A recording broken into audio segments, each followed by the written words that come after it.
अभी की खबर देता हूं। पाकिस्तान के प्रधानमंत्री शहबाज शरीफ ने आईएसआई के मुख्यालय और अपने पीएमओ का, प्रधानमंत्री कार्यालय का, अब से थोड़ी देर पहले दौरा किया है। और शहबाज शरीफ के साथ उनके डिप्टी प्राइम मिनिस्टर, जो विदेश मंत्री भी हैं, इशाक डार, वो भी मौजूद थे। साथ में शहबाज शरीफ के उनका सेना प्रमुख भी था, जनरल आसिम मुनीर। और ये भी पीएमओ, पाकिस्तान का जो पीएमओ है, वहां पर गए थे अपने प्राइम मिनिस्टर के साथ।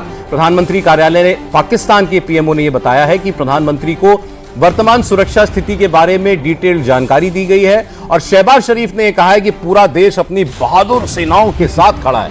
शहबाज शरीफ ने कहा है कि पाकिस्तानी सेना दुनिया की सबसे पेशेवर और अनुशासित सेनाओं में से एक है। यह भी कहा कि पाकिस्तान के सशस्त्र बल पाकिस्तान की सुरक्षा के लिए हर समय पूरी तरीके से तैयार है। तो अपनी रेडीनेस दिखा रहे हैं। प्राइम मिनिस्टर भी निकला हुआ है, आर्मी चीफ भी निकला है, आईएसआई के मुख्यालय भी जा रहे हैं। अच्छा, वो जो आईएसआई चीफ है उनका, वो अब उनका नेशनल सिक्योरिटी एडवाइजर भी मिल गया है।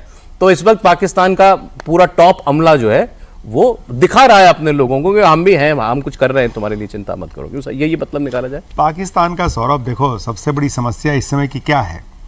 इस समय पाकिस्तान की खुद की सिक्योरिटी हालात इतने बद से बदतर हो रखे हैं कि उसको अपने आप को संभालना मुश्किल हो रहा है।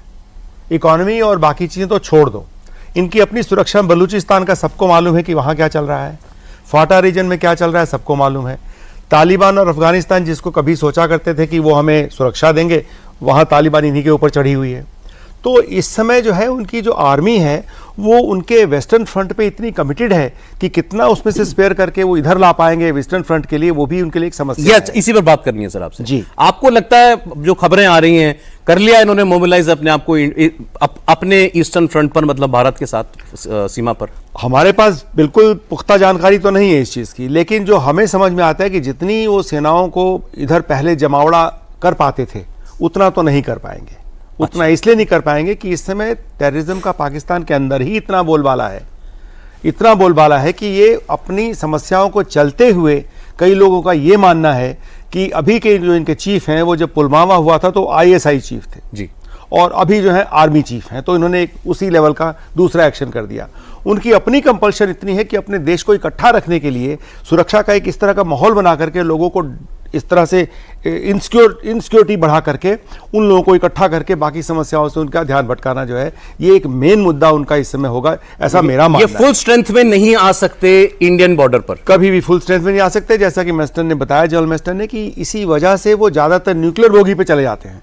हालांकि कारगिल की युद्ध भी जो हुआ है पिछला 99 में, वो तब भी दोनों देश न्यूक्लियर पावर थे, लेकिन कन्वेंशनल लड़ाई हुई ना कारगिल की। अब आपको मैं थोड़ा सा, क्योंकि इस मौके पर हमें याद करना चाहिए, ज्यादा वक्त नहीं बीता, 2019 में क्या हुआ था जब पुलवामा के अंदर हमारे 40-45 जो हमारे जवान हैं वो शहीद हो गए थे एक बॉम्ब ब्लास्ट में। वो पाकिस्तान ने करवाया था। भारत ने एक आतंकी कैंप पर, बालाकोट जो पड़ता है, वहां पर अटैक किया था पाकिस्तान में।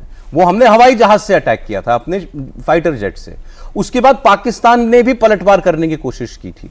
तो वो जो, और उसके बाद हमारा जब एक F-16 गिराया विंग कमांडर अभिनंदन ने, वो मिग विमान में थे, वो LOC क्रॉस करके दूसरी तरफ चले गए थे, उनका जहाज भी हिट हो गया था, क्रैश लैंड हो गया था, उन्होंने इजेक्ट किया अपने आप को एयरक्राफ्ट से, और वो POK में लैंड हुए और उनको पाकिस्तान की सेना ने कैप्चर किया था। लेकिन 24 घंटे के अंदर अंदर इतना दबाव उन पर पड़ा कि उनको सही सलामत वापस हमको करना पड़ा। तो वो जो 2 दिन है वो थोड़ा सा रिफ्रेश करना चाहिए कि ये होता है एक्चुअली जब आपके कोई जंग के हालात बन जाते हैं। उस वक्त भी लोगों को नहीं मालूम था कि ये बात कितनी बढ़ जाएगी। अगर वो हमारे विंग कमांडर को ना छोड़ते तो भारत को कोई और कार्रवाई करनी पड़ती, या वो कैप्चर ना हुए होते तो हो सकता है और ज्यादा एयर फाइट होती। सर, उस वक्त तो जो हालात थे, एक बार जरा आप लोगों के लिए रिक्रिएट कर दें। देखिए, बहुत ही इंपॉर्टेंट है कि उस समय निश्चित रूप से ऊहापोह की कंडीशन थी, क्योंकि क्या करना चाहिए, हमने कभी भी काइनेटिक वॉर को इनिशिएट नहीं किया है, जिसका कि जिक्र पहले भी हुआ है। तो महत्वपूर्ण था कि हम क्या करें। तो हमारे पास पूरा ह्यूमन के साथ साथ इलेक्ट्रॉनिक इंट भी था कि कहाँ पर उनके लॉन्च पैड से, कहाँ पर उनके ट्रेनिंग कैंप से। तो ये हुआ था भाई कि, और दूसरा एक और है कि इंटरनेशनल रिलेशंस में ये है कि अगर आप ट्रेनिंग आतंकवादियों को टारगेट करते हैं तो it is not amounting to war, ये युद्ध नहीं माना जाएगा।